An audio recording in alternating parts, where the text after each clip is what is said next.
ibi bintu ngiye kuvuga ukabyisanga ko uzobura umuntu aciye ubwenge. Ikigo cy'uno munsi tugiye kurabira hamwe ibintu 10 biranga umuntu aciye ubwenge. Burya abantu bose ngaha munsi y'ijuru ntibaciye ubwenge kumwe. Ndazi ko ivyo mwese mubizi. Biga wewe urazi urugero rw'ubwenge bwawe. Kubimenya ni vyiza. Uraza kuvyumva muri kino cirwa. Bizotuma umenya nabo muri kumwe, abo musangiye imirimo y'iniriya, urugero rw'ubwenge bwabo biragufasha. Mbere n'umwana wawe muri bajya abana bawe n'ubujya ntibanganye ubwenge. Abana 5, abana 6 ntibanganye urugero rw'ubwenge. Uyu munsi rero ntatinze ntatevye nibyo tugiye kurabira hamwe. Ubimenya gute? Nibiki byerekana yuko umuntu afise ubwenge? Babipima gute? Babiraba gute? Bafatira kuki? Ni ikigo kiryoshe cyane, ni ikigo kandi gihambaye mu buzima, kubera yuko ngaha mwisi tugenda dusumbasumbanya ubwenge. Nawe rero uze kumenya mbega ndi mu ye kategori kubijanye n'ubwenge. Tugiye kuraba ibintu 10 byerekana umuntu aciye ubwenge. Icambere, umuntu aciye ubwenge iyo habaye ikintu kimwega cyane kitamwega aracigako kandi akaciyumvirako cyane. Novuga uyu muntu aba afise icyo no kwita capacité de réflexion et d'analyse. Iyo mubwiye ikintu, iyo kuramuvuga ko ikintu aracigako akiyumvira, noneho akabaza n'ibibazo by'ubwenge bigamije kuronka inyishu. Iyo naho bimwega akagomba kuba wewe tora inyishu, arafata kanya akavyigako neza kandi agatora inyishu zibereye. Ni situation problème, ni ibintu bitari bitonze, aravyigako hanyuma agatora inyishu zibereye iyo bimwega. Ivyo rero biri ku mugabo, biri no ku mugore. Ico ni ikintu cambere cirekana yuko uyo muntu vy'ukuri abaciye ubwenge. Ikintu cyose aracigako, afise capacité de réflexion et d'analyse nziza cyane igera kure. Iyo uri kuramubwira ibintu kumbure na makuru uri kuramuha y'ibintu wabonye ahantu, y'ibintu wumvise bavuga kuri naka, y'ibintu wenyene avuga ko azi, ibintu avuga ko ashoboye, aravyiyumvirako akakubaza ibibazo bizima, ibibazo bigamije kugira gute kuronka inyishu nziza.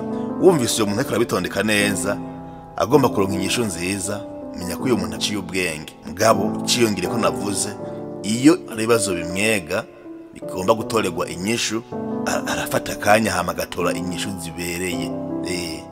Ibi rero ntibigira imyaka. Hariho n'umuntu usanga akuze mugabo ntabishobore, afise imyaka yigiye imbere yisumbuye, ndabivuge gute, umuntu amaze kuba majere mugabo ugasanga ntashobora gutora inyishu ku bibazo vyiwe. Mugabo umuntu mujene akiri muto, imyaka ikiri hasi, ibi bibazo ndiko ndavuga ari bimwega, agakemura ibibazo ku mwanya muto, abaciye ubwenge rwose. Ikihe ni ikintu ca mbere tugomba kurabira ko yuko umuntu aciye ubwenge. Ikigira kabiri kikureka yuko uciye ubwenge, ni umuntu arondera kwiga ibintu vyinshi kandi mu buryo bubandanya.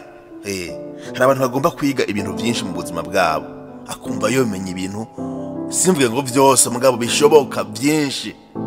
Ntiyumve ko yahejeje kwiga, ugasanga yahejeje amashuri mugabo yamasoma ibitabo, yama ariko ararondera ku mbuga ngurukana bumenyi, yama ari muri Google, uno munsi muri ChatGPT, yama ariko ibintu vyinshi ibi vy'ubuhinga nibigezweho atarazi, akagomba kubimenya. Histoire y'abantu, intambara ingene zagenze, ibijanye n'imyemerere y'abantu, ibijanye na politike, inkomoko z'intambara, akagoma ari umuntu agomba kuvyiga. Ibijanye no kwemera nivyo, abantu bemera iki, kubera iki bari abantu bahurikiye mu y'amadini cyane, asenga uku unyariya naho, ibituma kubera iki intambara mu madini, yamagomba kumenya byinshi kandi mu buryo akiga byinshi kandi mu buryo bubandanya. Bavuze uburyo bubandanya de façon continue, ni kuvuga yuko ntiyigira ahagarika kugomba kwiga. Tuzonabona n'ingene mwene ibi bintu bifise akamaro ku bwenge bw'umuntu. Umuntu yamagomba kwiga ubwenge bwiwe bwama buri dynamique, bwama buri souple, ntasaza mu vyiyumviro, ubwenge bwiwe ntibushita. Ibi tuzobigaruka ko vyovyo akamaro kavyo mu buzima bw'umuntu. Yamarondera rero kwiga ibintu vyinshi, yaba ivya kera, ibyo mu myaka yiwe bigezweho n'ivyo muri kazoza. Bagiye abantu biyumvira mu buryo bwa kazoza, abantu biyumvira mu buryo bwa kazoza, mbega mu myaka 50 isi zo bimeze gute. We aba ari umuntu agomba kuvyiga no kubimenya. Ikigira gatatu cerekana yuko umuntu aciye ubwenge, no kivuga mu rurimi rw'igifaransa, usanga arafise esprit critique. Esprit critique ni kuvuga yuko uyo muntu ntiyemera ibintu ibyo ari byo byose abwiwe canke abonye, aravyiyumvirako, sivyo? Hanyuma agatohoza, akiyumvira mbere n'imbere yo gufata ingingo. Hari abantu bahuruduka mu gufata ingingo. Burya ikintu cyose ubwiwe ni vyiza yuko ugisesangura, ugisesangura mu buryo no mu bubamfu, kugira ngo ushobore gushishoza, niko novuga, imbere yuko uza kugifatira ingingo, imbere yuko ucemera, imbere yuko ugishira mu buzima bwawe, ugafata akanya ko gisesangura. Esprit critique rero iri mu vyerekana yuko umuntu aba aciye ubwenge. Ikigira kane cerekana yuko umuntu aciye ubwenge, aratanga neza ivyiyumviro vyiwe.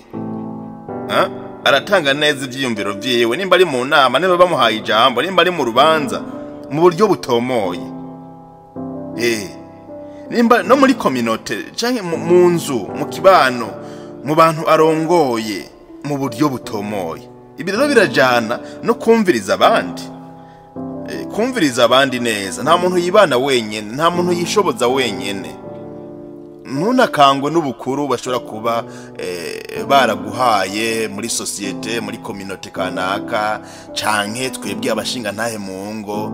Nta muntu n'umwe ashobora ntiyikwira. Kira noneho tuzobigaruka ko mu kindi cirwa mu bantu bemera Imana, ingene Imana ishobora no gukoresha uyo muntu mu bana. Kandi kenshi nivyo umugabo ntiyibaze ngo niwe ngo yamafata ingingo, arigiye iciyumviro kirashe Imana igicisha ku mugore. Ibi rero kugira ngo uvyumve canke ubigenderemwo, ubigire gwawe, ni kimenyetso cyuko ubuciye ubwenge. Bonne communication, kumenya kuvuga neza mu buryo butomoye, mugabo kandi no kumenya kumviriza abandi. Twakure n'impanuro nyinshi muri bino vyirwa, kumenya kumviriza abandi ni ikintu gihambaye. Ndiko mvuga uwo mubakanye, mugabo n'umwana wawe. Burya umwana wawe kandi muto arashobora gutanga iciyumviro mu muryango, ugasanga ni ikintu cyo gukorerwa ko gihambaye cyane. Swata arabakebura, swate abazanira ikintu gishasha cyofasha umuryango, umwana mutoyi. Rero kugira ngo ushobore kuronka iyo capacité yo kumviriza nuko ubuciye ubwenge. Abantu badaciye ubwenge kuvuga birabagora mu buryo butomoye. Iyo mvuze uburyo butomoye, bonne communication, no kumenya kumviriza abandi birabagora. Mama bakisunga byinshi, urya ajejwe ki, ninde, yize hehe, twitwariza inyurabwenge nyinshi, ibya ziki, no mu ishuri ntavyo yatora, no ntavyo yatora, ingena reha, ukisunga ibintu byinshi. Mugabo kumbure iyo mwumviriza neza, hari ikintu kidasanzwe cyari guhinduka mu buzima bwawe.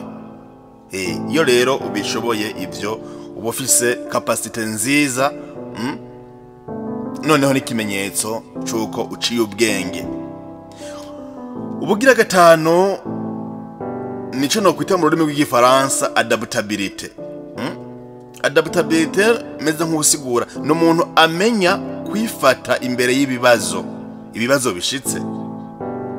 Muri buno buzima bwacu mwino si yacu hari ibibazo byinshi, kandi bimwe muri byo yego niko hari bituvako, mugabo hari bidushikira ataruhara twabigizemwo. Rero umuntu aciye ubwenge, ikintu atangura ca mbere ni kumenya kwifata. Hari abantu yaba abagabo canke abagore bajugumira imbere y'ibibazo, bakumva ibibazo bigomba kubarengera. Aroroke twagomba twebwe kubija hejuru, twagomba kuja hejuru ibibazo.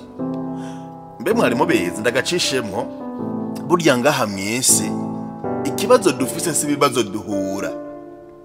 Mukumvirize neza kakana, ikibazo dufise si ibibazo duhura, ikibazo dufise n'uburyo tuvyifatamwo, ingene twifata imbere y'ibibazo, ku ngingo dufata imbere y'ikibazo kanaka, sivyo? Inyishu dutora imbere y'ibibazo kanaka. Ukazubona nk'umuntu dufate umugabo n'umugore bubakanye mu nango, umugabo akabona yuko vy'ukuri umugore wiwe yobagoye. Bibaho, birashoboka. Iyo ari umuntu adashoboka, iyo ari umuntu afise ikibazo mu vy'imibanire, birabaho bagenzi, birabaho. Mugabo ingingo azofata, ugasanga ingingo azofata ahaje ibi bintu ni divorce. Noneho burya nimba divorce yovugwa canke yobaho, yari ingingo ya nyuma, ibindi byose kumbure byaransa, mubwira uti sinosheta ubuzima bwanje nawe no. Mugabo ugasanga umuntu ariko afata mwene izo ngingo zuko atabandanya abana n'uyo muntu, canke abandi bantu bakaguhanura ati muve inyuma, uriya muntu murondera kwiki, uko ameze ntashoboka, wewe reka kwishora. Urumva izo mpanuro? Aroroke yogerageza kumbure bimwe agaheba, agaca bugufi, agaduza ikiyago mu muryango, akagerageza kwiyegereza uyo muntu kuko afise ikibazo. Uyo muntu burya ubiravye neza afise ikibazo. Ugafata iyo ngingo ya divorce. Aroroke iyo ngingo ya divorce ingaruka zayo ziba nyinshi, ni esheke wamaze kugira mu buzima. Nimba mwari mufise abana, abo bana bizogenda gute? Bazobaho bakomeretse, amatungo arasanzara, mu muryango vyahungabanye. Urumva? Ni ingingo wafashe mugabo ingaruka zayo ntiwazizeko.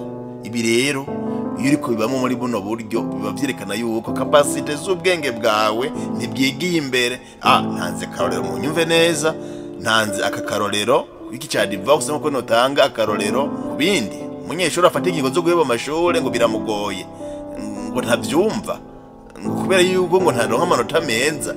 Hari abandi vyagoye mugabo arahumiriza, baragerageza barumiririza ko yaradubuye rimwe, mugabo agira ati mu mwaka uza nzofata izindi ngingo zo kumenya niki. Ariko ubundi aciye afata ingingo zo kubita hagati zo guheba amashuri. Iyo ni capacity yindi y'umuntu adafise ubwenge, kuko kuyobegwa mu ishure birashoboka. N'uburorero noshobora kuronka nawe wari kuriyumvira ubwo burorero, canke ivyo ubona mu muryango, muri community, canke ivyo wibona ko wewe kumbura n'ivyo waciyemwo wicuza no kwicuza uti nta bwenge nakoresheje. Ibi rero biba vyerekana adaptability, biba vyerekana umuntu afise ubwenge. Donc kwifata imbere y'ikibazo kanaka, hanyuma akamenya no gutora inyishu ku bibazo bishitse, kandi inyishu nziza. Inyishu nziza. Ubugira gatandatu ikino kwita creativité et innovation. N'umuntu amenya kuzana ibintu bishasha kandi novuga by'akabirya. Burya ngo nta bintu bishasha biri mu isi, byose byarakozwe. Mugabo nawe no urashobora kuba ahantu kabona yuko ahantu hari ikintu abo bantu bakeneye muri community kanaka, ku mutumba kanaka. Aba bantu vraiment barakeneye agasare bazoza barahuriramwo, bariko baragira amanama ahuza abantu benshi. Nimba umukuru umustanteri yaje kubagendera, ni vyiza ko baronka agasare baza barahuriramwo. Aba bahurira ku ishamba, mbega imvura iguye vyogenda gute? Kuko haje umuntu rero avyiyumvira ati iyi sare izozirafasha abagira za manza hariya mu mihana. Ibiro bivuga hariya mu mitumba, kuko ni usanga imanza zibera mu mihana. Ubwo wohinyanyura imanza zisubira kubera mu mihana zikabera mu gisare, ndeka ndazana aka kantu. Urumva la creativité kugira ngo akemura ibibazo kanaka. ibi rero no munsi bigomba kuba ari ibintu bigezweho. Umujene muri creativity atari imbere biragoye cyane, biragoye. Niho tubaheza n'amashure ugasanga nitiko turavansa kubera yuko ibi bya creativity nta biturimwe. Kijana na innovation, ico kintu uzaye kirafisa kabirya par rapport y'ibintu byari bihasanzwe. Ni ibintu byinshi novuga ururero notanga. Umuntu rero ashaka kuzana ibintu bishasha kandi by'akabirya muri societe kanaka, mu kibano kanaka, muri miriye kanaka, burya abaciye ubwenge bishasha abandi batigeze biyumvira.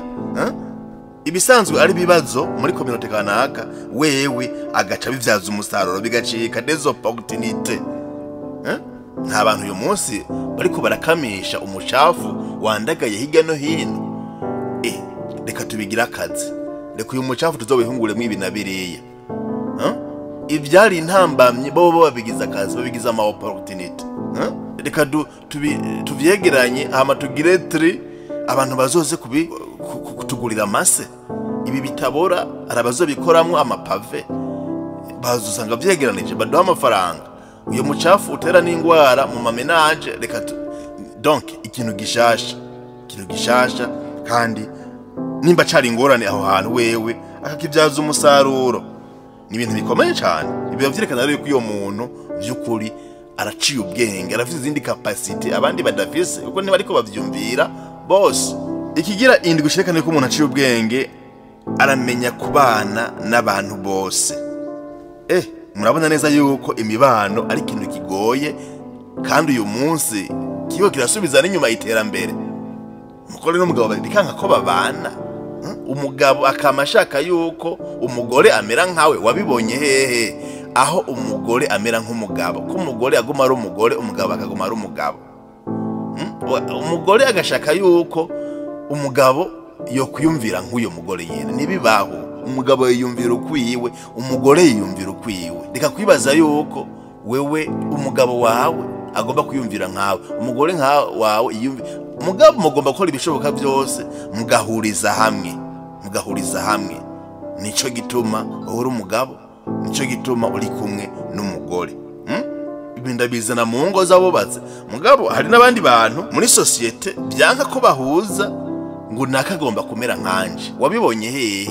Nahantu na hamwe n'amashurwe tumeze nk'amashurwe y'amahoze, amashurwe ameze gute? Iyo ahuye amashurwe yose agira bouquet de fleurs rero ituma ribishugwe. Ugishugwe rimwe ntishobora gushariza. Donc amashurwe ashariza iyo abaye menshi, iyo atandukanye. N'abantu rero ivyumviro biryoha iyo dutandukanye. Rero ugasanga ko tavuga nka jewe, ko atiyumvira nkanje, ujya ntitwokorana uzokimarisha amaguru. Ariko naho n'umugore n'umugabo n'abana bavukana, umwe wese burya arafise uko aba abona ibintu. Rero umuntu aciye ubwenge aramenya kubana n'abantu bose afatiye ku byo biyumvira, ingene bavuga. Abantu ntituvuga kumwe. Urumva je nk'urungine ndiko mvuga nk'isatura. Muga hari umuntu avuga yingira, hari umuntu avuga wewe ututu ndi kuravuga no dukikanane, bikakugora kumwakira kubera yuko utavuga nkuko ariko aravuga. Akayingira. Hari umuntu wijambo kavuga uti none byukuri byagenze gute, tuvuga utomora. Mugabo menye ingene umufata, kumbure siko yarezwe, kumbure izo capacity ntazafise, asanga avuga buge yobatinya n'abantu. Mugabo umenya kubyifatamwo imbere yabo bantu mudahuje ivyiyumviro canke mutavuga kumwe, canke abantu bafata ibintu ukundi. Wewe bikore, bana nabo mbugwa neza. Ikintu cyo no kwita novuga nini empathy et intelligence émotionnelle. Ivyiyumviro by'abantu ugashobora nubwo utobe bikunda. Nivyo kuri hari umuntu ashobora kugira imyitwarire yiwe ukabona yuko udakunda ingene abikora, ingene abivuga, ingene abitondeka. Mugabo ntumukunda muri ubwo buryo abikora, mugabo uramwemera kuko ntawe umushira. Kandi ibi biraraba n'abatwara ibihugu. umuntu mutavyumva kumwe, umuntu atavuga rumwe nawe ntugomba kumwigiza inyuma. Umuntu azanye iciyumviro gitandukanye n'ici wawe ntugomba kumwigiza inyuma.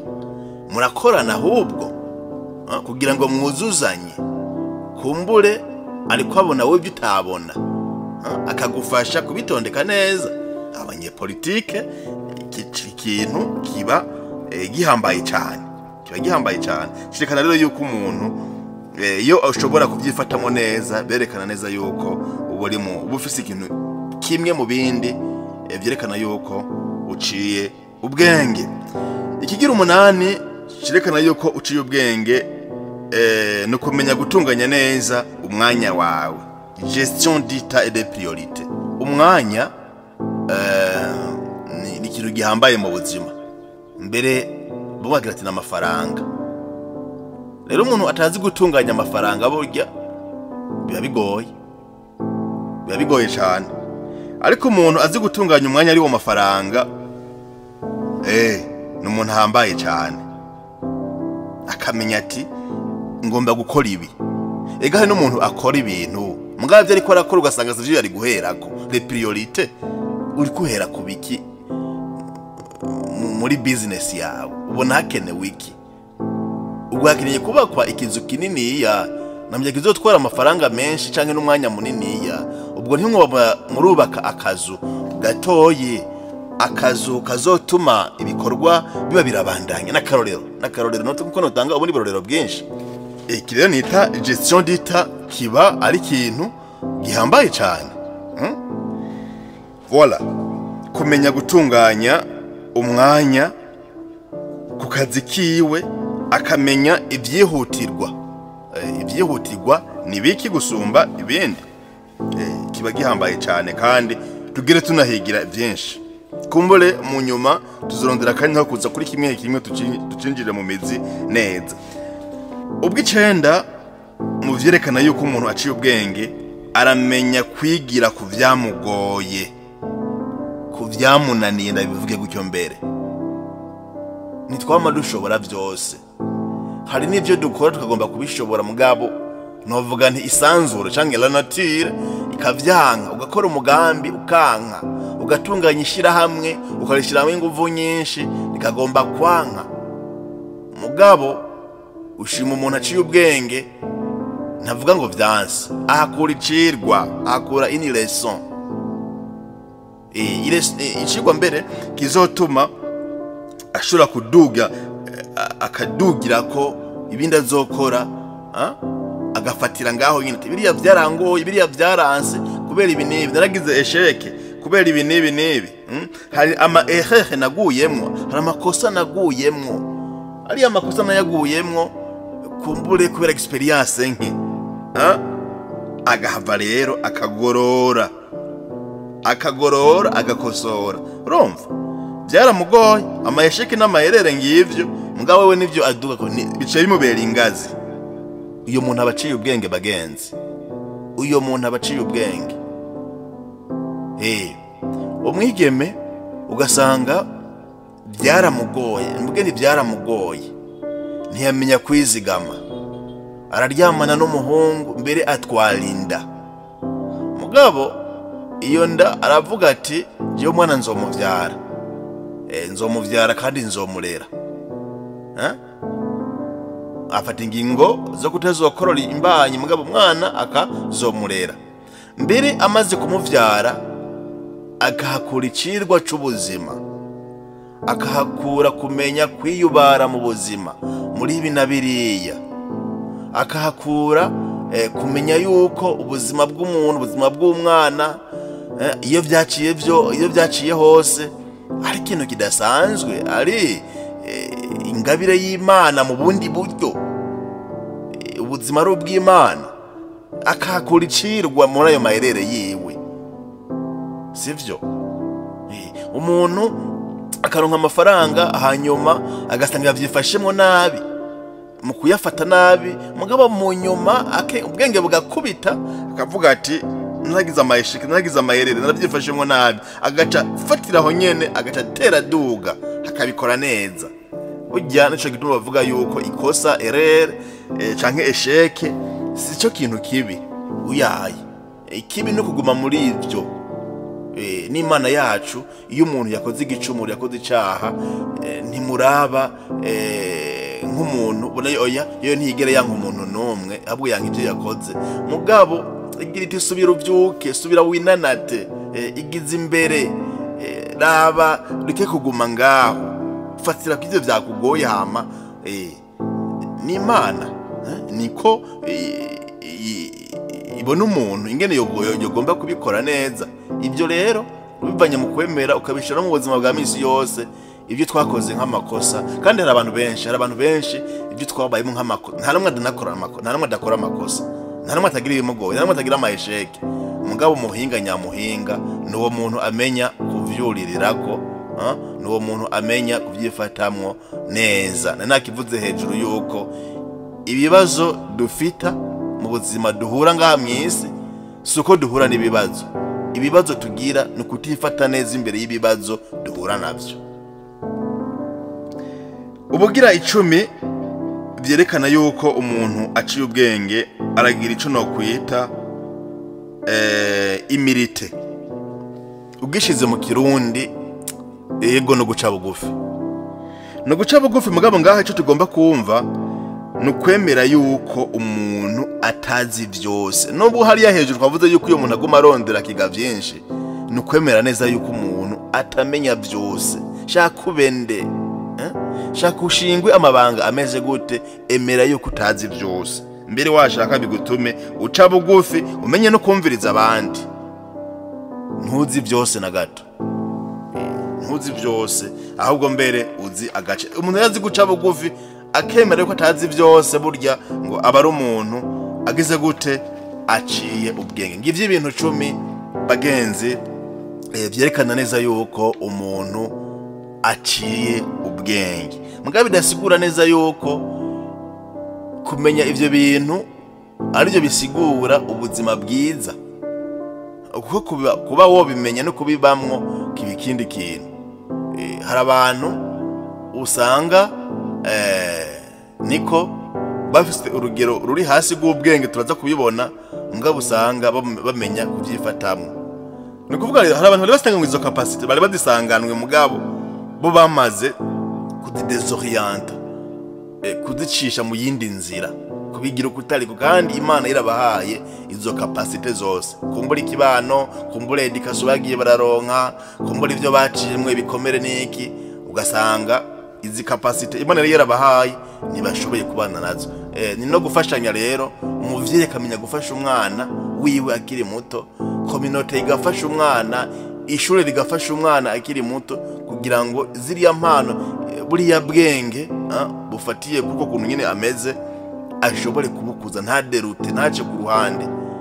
Abavyeyi abarezi cyane ku mashuri aho abana bacu bamara umwanya munini, umwigisha atazi korienta umwana bamushinze muri ibi ndiko ndavuga mana yandi byotuma tukamuhemba amafaranga mugabo tukamuhemba yibereye muhira nimba atazi gutumbereza neza ibi turiko turavuga. Ibi rero kugira ngo ushobore kubipima neza nakubwiye ivyo uraba mugabo bakoresha ico bita le quotient intellectuel. Quotient intellectuel abaciye mu ishure naho mutinjiye muri madetaye kuri ko ndabikora mwaracumvise. Novuga n'urupimo rw'ubwenge bw'umuntu, ingene bapima ubwenge bw'umuntu. Ubwenge none bw'umuntu babupima gute? Ibyo tubonye ni biranga umuntu aciye ubwenge. Babipima gute? Icambere nico no kwita raisonnement logique. Raisonnement logique ni ubushobozi bwo gutorera inyishu ibibazo mu buryo butomoye. Ubushobozi afise ubushobozi bungana gute? Hari umuntu ashobora gutora inyishu ugasanga genda mu kwezi, genda mu mezi abiri kukabazo gatoyi, akaza agahushagirika. Mugabo ubonye umuntu afise raisonnement logique mu mwanya n'igihe nyaco, yo muntu ibi barabifata kugira ngo bapime ubwenge bwiwe. Si ivyo gusa mugabo barafata no kuco no kwita memoire. Uwo muntu yibuka gute?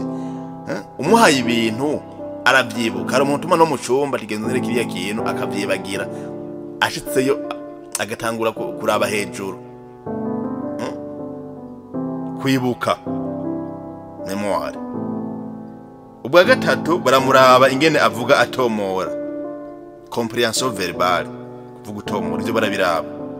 Mvuze nyarutsa baragira n'iki kintu no kwita raisonnement spatial, gushobora kumenya ingene ufata ibintu ukoresheje kwiyumvira, ingene ufata abantu niko bwa n'ingene ufata ibintu ukoresheje kwiyumvira. Ubwa gatanu aragira ico no kwita vitesse de traitement. Iki naco ugishize mu kirundi ciza ni nko kwihuta gusesangura ivyo bakubwiye, no gushira mu ngiro ivyo ubwirizwa. Kwihuta, hari ibintu bakubwiye cubisesangura, discernement, hanyuma ukabishira mu ngiro mu buryo bwiza. Mugabo wabanje kugira gute kubisesangura. Nubwo buryo butanu novuga umuntu ushobora kumurabira ko yuko aciye ubwenge ibire mu bikoreshe imbere y'abana banyu, imbere yabo mukorana muri societe, imbere yabo mushinzwe, imbere y'umuntu aza gutumbereye. Burya hari ibintu dora tugira nk'amakosa, ugasanga umuntu aje imbere yawe, wowe ikintu ukora dufate ni ikintu ubaze kuri karaguhenda, ubu utangura kumubwira ngo rahira, ngo vuga ukuri, ngo numenda. Oya, ibyo ni ibibazo by'abantu batagize gute, badakuze mu bijanye no kumenya umuntu. Murabe mu maso, urabe ingene avuga ivyo bintu, abivuga bitomora. Ubwo ubuntu bimuvamo, umuravye muhuje amaso, urabona neza yuko uyo muntu ivyo ariko arakubwira avyumva, abitomokewe, ari sire dore wimeme. Voilà, hama rero nimba arica kuronderako ukaza gufata ingingo zibereye zuko uyo muntu mushobora gukorana. Ushobora kubona umuntu aza kuri njaka akazi, mugabo wamuraba mu bibazo ariko arakubwira, ingene ariko arishura, ingene abitondeka, ukamuha amanota. Wewe ufise amanota ye, burya interview nikenewe ndakuravye ivyo ingene uri kurabivuga, ingene ubitondeka, ingene bikurikirana. Amahirwe si menshi yuko ukora akazi neza. Ntubimubwira bien sûr, mugabo urumva wabibonye. Nivyo tugomba kwica mu buzima bwacu. N'umwana wiwawe muhati ibibazo, bazi ibibazo ugomba kuraba iyo capacity y'ubwenge bwiwe. Hari abavyeyi batunze abana batazi urugero abana babo bafise ko ubwenge mu bikorerero. Aha rero mu kupima ni se le quotient intellectuel, hari ubuhinga bakoresha nko ku bantu bakuze, les adultes, barakoresha iyi YES, ku bana bagakoresha YSC. Ubuhinga tugomba kubigaruka ko cyane, mugabo n'ubuhinga bakoresha. Mugabo ubuhinga bugezweho uyu munsi, iyi tête basée sur les suites logiques, ni bita Haven's progressive matrices. Iyi inyiragezweho cyane, ariko iyi nayo test ikoreshwa mu buryo buteye imbere cyane uyu munsi, ni bita Stanford Binet.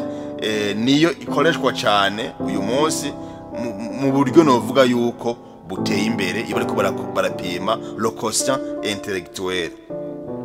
Voilà, hari amanota rero bahava bagatanga mu kuraba yuko umuntu aciye ubwenge. Abahinga bavuga yuko ibiharuro dufise uyu munsi nuko ibice 68% kwijana, 68% de la population bafise quotient intellectuel moyenne, no kuvuga iri hagati na hagati. 68% bafise quotient intellectuel moyenne, batagiye mu bazungu, mu birabura, muri bande. Oya, abantu bacu baba hagati ya 85 n'ijana na 15.